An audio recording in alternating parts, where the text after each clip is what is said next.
Hello students, आज हम vector में पढ़ने जा रहे हैं कॉम्बिनेशन ऑफ वेक्टर। अभी तक हमने वेक्टर का बेसिक समझा था। हमने देखा था कि वेक्टर्स क्या होते हैं, कैसे हमें इनको रिप्रेजेंट करते हैं, ग्राफिकल रिप्रेजेंटेशन क्या होता है, इनका मैग्नीट्यूड क्या होता है, अलग अलग टाइप के वेक्टर्स क्या होते हैं, ये सब अभी तक हमने देखा था। आज हम देखेंगे कॉम्बिनेशन ऑफ वेक्टर। अभी तक हम स्केलर क्वांटिटीज का एडिशन, सब्ट्रैक्शन, मल्टीप्लिकेशन, डिवीजन करते हुए आए हैं, लेकिन हम वेक्टर क्वांटिटीज का एडिशन, सब्ट्रैक्शन, डिवीजन या मल्टीप्लिकेशन वैसे नहीं कर सकते जैसे हम अभी तक करते हुए आए हैं, क्योंकि वेक्टर्स के अंदर मैग्नीट्यूड के साथ साथ डायरेक्शन भी होती है। जैसे अगर मैं एक एग्जांपल लूं, सपोज ये कोई बॉडी है, ध्यान देना इस बात पे। सपोज ये कोई बॉडी है, m मास की बॉडी है, और या समझ लो कोई गाड़ी है, m मास की कोई गाड़ी है।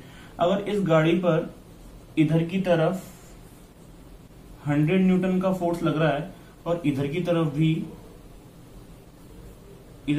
अगर 100 न्यूटन का फोर्स लग रहा है, तो क्या मुझे आप बताएं, क्या ये गाड़ी यहां से हिलेगी? क्या यहां से ये गाड़ी कभी भी हिलेगी नहीं, क्योंकि 100 इधर लग रहा है, 100 इधर लग रहा है, यानी नेट फोर्स जो आ रहा है वो नेट फोर्स कितना लग रहा है? वो लग रहा है 0। ऐसा क्यों हुआ? क्योंकि हमने यहाँ इनकी डायरेक्शन देखी, इसकी डायरेक्शन इधर, इसकी डायरेक्शन इधर, दोनों अपोजिट थी, इसलिए हमने कहा कि एफ नेट कितना है? 0 है। इस पे नेट फोर्स कितना लग रहा है? 0 लग रहा है। तो यहाँ साफ साफ देख सकते हैं कि हमने इनकी डायरेक्शन को कंसिडर करके ही ऐसा किया है, नहीं तो हम ऐसा नहीं कर सकते थे।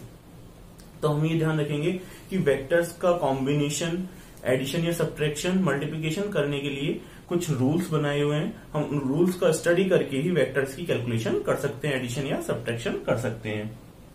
तो हम एक एक करके रूल्स देखेंगे क्या क्या है ये। सबसे का ध्यान रखेंगे कि एक वेक्टर के अंदर वही वेक्टर ऐड या सब्ट्रैक्ट किया जा सकता है। कभी भी फोर्स वेक्टर के अंदर वेलोसिटी को ऐड या सब्ट्रैक्ट नहीं कर सकते। फोर्स के अंदर फोर्स ही ऐड होगा या सब्ट्रैक्ट होगा, इस बात का ध्यान रखेंगे। तो कॉम्बिनेशन ऑफ वेक्टर में हम कह सकते हैं कि कॉम्बिनेशन का मतलब एडिशन भी होता है और सब्ट्रैक्शन भी होता है।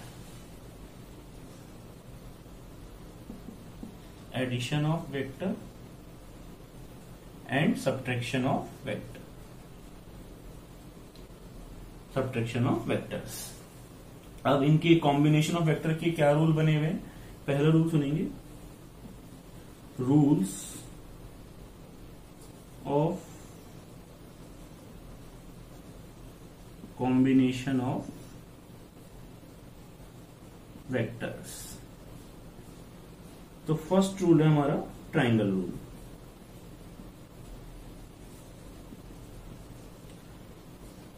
इस रूल के बारे में मैंने लेक्चर नंबर 1 में भी थोड़ा सा हिंट दिया था, आप वीडियो जाके देख सकते हैं। ये ट्रायंगल रूल क्या कहता है कि अगर हम दो वेक्टर सपोज ये एक p वेक्टर है और ये q वेक्टर है, अगर दो वेक्टर्स को हम ट्रायंगल की कॉन्जिक्यूटिव साइड्स से शो कर रहे हैं, इसका मतलब ये है कि जहां फर्स्ट वाले वेक्टर का हेड है वहां से अगर दूसरे वेक्टर का टेल कनेक्टेड हो तो ये कॉन्जिक्यूटिव साइड से कनेक्ट हो गया। तो क्या कहता है ये रूल कि अगर दो वेक्टर्स ट्रायंगल की कॉन्जिक्यूटिव साइड से कनेक्टेड होते हैं तो जो ट्रायंगल को साइड बंद करती है उस साइड को अपोजिट सीक्वेंस में जोड़ने पर जो वेक्टर बनता है वो P और Q का रिजल्टेंट वेक्टर होता है। ये इन दोनों वेक्टर्स का रिजल्टेंट वेक्टर होता है।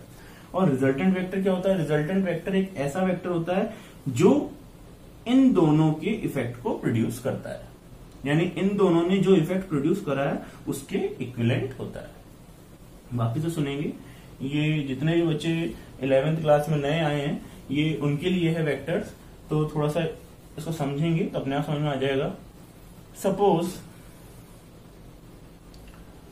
एक फोर्स इधर की तरफ लग रहा है 4 न्यूटन का, और एक फोर्स लग रहा है इधर की तरफ 3 न्यूटन का।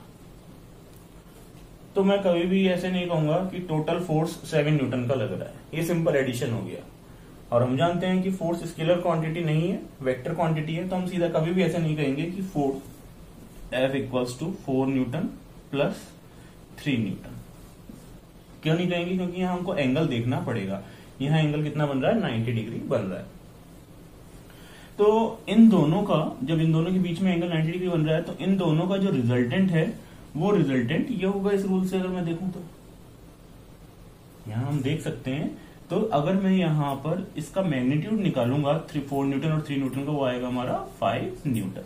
तो यहां जो रिजल्टेंट है वो रिजल्टेंट है R इक्वल्स टू 5 न्यूटन। अब ये 5 न्यूटन एक ऐसा फोर्स है जो ये 4 न्यूटन और 3 न्यूटन के टोटल इफेक्ट के इक्वल होता है, क्योंकि 4 न्यूटन इस डायरेक्शन में लग रहा है, 3 न्यूटन इस डायरेक्शन में लग रहा है, तो इन दोनों का कंबाइंड इफेक्ट कितना है, 5 न्यूटन। जो किस डायरेक्शन में लग रहा है, इस डायरेक्शन में लग रहा है। इसका मतलब हुआ ये 4 न्यूटन और 3 न्यूटन दोनों ही इस डायरेक्शन में एक कंबाइंड इफेक्ट प्रोड्यूस करेंगे, जो कितना होगा, 5 न्यूटन का होगा। तो 7 न्यूटन का नहीं होगा। क्यों? क्योंकि हमने यहाँ इनकी डायरेक्शन को कंसिडर किया है। तो वापस अपने रूल पे आते हैं। रूल क्या कहता है, केवल कभी रूल को समझेंगे, धीरे धीरे अब सारी बातें समझ में आती चली जाएंगी। ट्राइंगल रूल ये कहता है कि अगर दो वेक्टर्स को ट्राइंगल की कॉन्जिक्यूटिव साइड से जोड़ा जाए, तो ट्राइंगल को बंद करने वाली साइड को अपोजिट सीक्वेंस में जोड़ने पर वो रिजल्टेंट वेक्टर को शो करता है। ये फर्स्ट रूल है। ऐसे ही सेकंड रूल है। तो अब हम देखेंगे रूल ऑफ पैरेललोग्राम, यानी रूल ऑफ पैरेललोग्राम क्या कहता है। तो अगर हम दो वेक्टर्स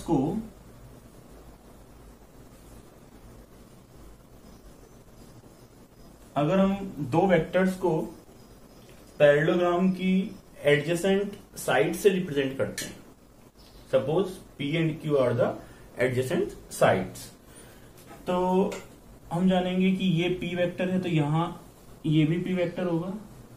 मैंने आपको सब्स्टिट्यूशन ऑफ वेक्टर से बताया था।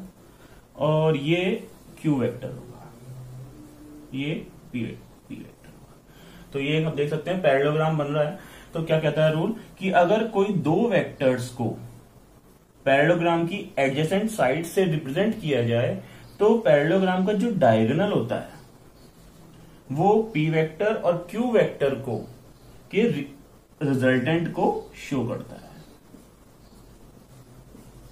यानी this R vector is the combined effect of P vector and Q vector in magnitude and direction both. तो देख सकते हैं इसे। अब हम देखेंगे रूल ऑफ पॉलीगन, यानी रूल ऑफ पॉलीगन क्या कहता है कॉम्बिनेशन ऑफ वेक्टर्स के लिए।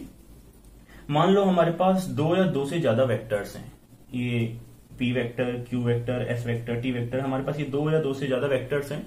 अगर दो या दो से ज्यादा वेक्टर्स को पॉलीगन की कॉन्जिक्यूटिव साइड्स से कनेक्ट किया जाए, जैसे ये P वेक्टर, फिर Q वेक्टर, फिर सीक्वेंस में S वेक्टर और फिर सीक्वेंस में T वेक्टर है, पॉलीगन की कॉन्जिक्यूटिव साइड से रिप्रेजेंट किए गए हैं, तो पॉलीगन को जो साइड बंद कर रही है, इसको अपोजिट सीक्वेंस में जोड़ने पर ये इन सब वेक्टर्स के रिजल्टेंट को शो करती है। यानी अगर हमारे पास दो या दो से ज्यादा वेक्टर्स हैं, अगर उन वेक्टर्स को अगर हम पॉलीगन की कॉन्जिक्यूटिव साइड से कनेक्ट करें, तो पॉलीगन को बंद करने वाली साइड इन सब वेक्टर के कंबाइंड इफेक्ट यानी रिजल्टेंट वेक्टर को शो करती है।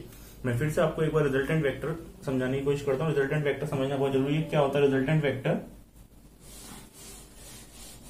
मैंने आप लोगों को अभी बताया था कि सपोज इस डायरेक्शन में 4 न्यूटन फोर्स लग रहा है और इस डायरेक्शन में 3 न्यूटन फोर्स लग रहा है, तो ये 90 डिग्री पे वर्क कर रहे हैं।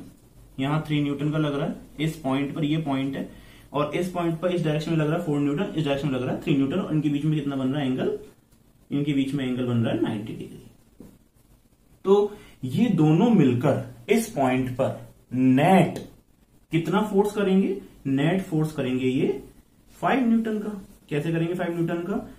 ये जो होगा ये इनका रिजल्टेंट होगा, और रिजल्टेंट वेक्टर का मैग्नीट्यूड निकालने के लिए अभी हम फॉर्मूला पढ़ेंगे, और वो फॉर्मूला क्या होता है, R equals to root P square plus Q square plus 2PQ cos theta.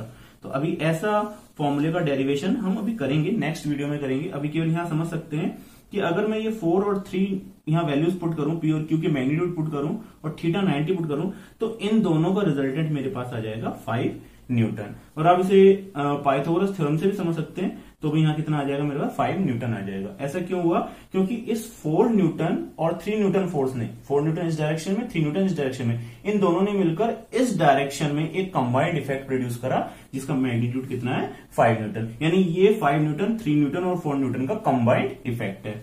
इसी को एक तरह से समझ सकते हैं एक एग्जांपल से। सपोज ये कोई m मास था, इधर की तरफ लग रहा था 100 न्यूटन और इधर की तरफ भी लग रहा है 100 न्यूटन। तो मैंने ये बताया था, अब इन दोनों फोर्सेस का कंबाइंड इफेक्ट क्या होगा? नेट 0 होगा। क्योंकि अगर यहां कोई भी बॉडी रखी है, उस पे मैं अपोजिट डायरेक्शन में 100 न्यूटन और 100 न्यूटन के फोर्सेस लगा रहा हूं, तो वो वहां से मूव नहीं करेगी। यानी उस पे नेट फोर्स लग रहा है कितना? 0। यानी वो उनका रिजल्टेंट हो जाएगा। तो रिजल्टेंट यहां कितना हो जाएगा? 100 माइनस 100 यानी 0 न्यूटन। मैंने यहां सब्ट्रैक्ट क्यों किया? सब्ट्रैक्ट इसलिए किया, मैंने इनकी डायरेक्शन को कंसिडर किया। तो वेक्टर्स का एडिशन सब्ट्रैक्शन करने के लिए इनकी डायरेक्शन को भी कंसिडर किया जाता है। और अभी हम इसका रिजल्टेंट निकालने के लिए नेक्स्ट वीडियो में इसका डेरिवेशन करेंगे।